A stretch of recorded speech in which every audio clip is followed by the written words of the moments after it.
From the last few minutes, Julian Assange has won a bid at the High Court to bring an appeal against his extradition to the United States. Yes, GB News reporter Ray Addison joins us now from the High Court. Ray, what does this mean for Julian?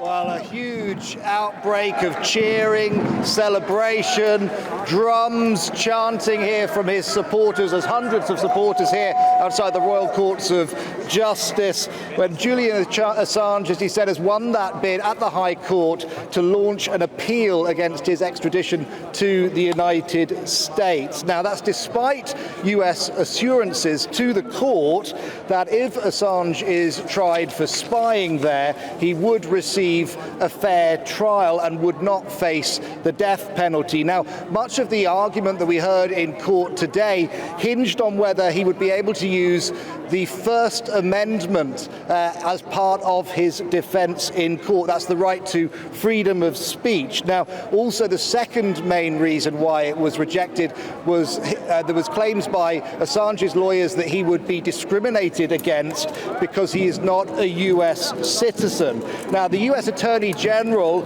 in his response, said that he could seek, Assange could seek to rely on the First Amendment, but ultimately it was up to the US courts to decide whether they would allow him to do that or not. So it was not a guarantee. That's because of the separation of powers in the United States between the Attorney General and the US courts. They can ignore any promise that would have been made by the US Attorney General. Now, also, in some cases, freedom of speech, we heard, does not relate to national defense information. So that was another concern that Assange's lawyers brought to the attention of the court. Also, the KC, who was representing the United States, said that whilst there is protection for journalists and whistleblowers, it has to be based on the fact that they acted appropriately and acted reasonably.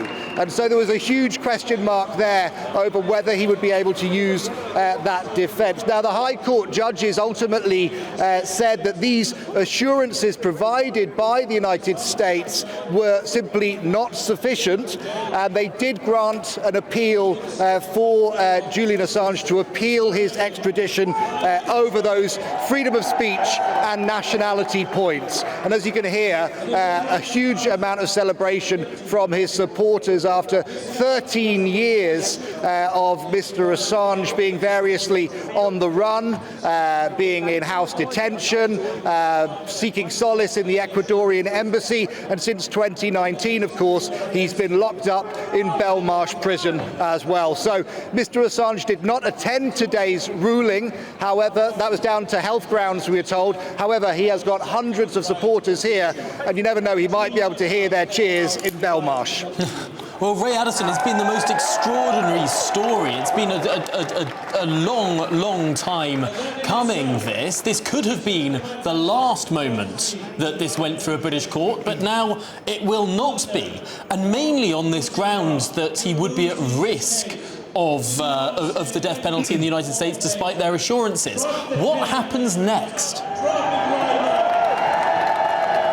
Well, just to give you one point, Tom, the death penalty argument was accepted, that he would not face the death penalty. That was accepted by the court. It was the nationality and the freedom of speech arguments that specifically were quoted here by the High Court judges. Now, of course, if he'd lost this appeal today, there was genuine fears that he could have been put almost on the next plane to the United States. That now hasn't happened.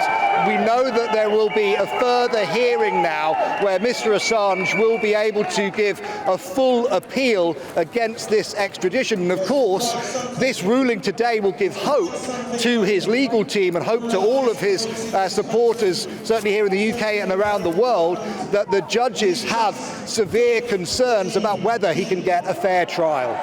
Well, the legal battle goes on. Thank you very much indeed, GB News reporter Ray Addison there outside the High Court. Fascinating to see how much support Julian Assange can still garner.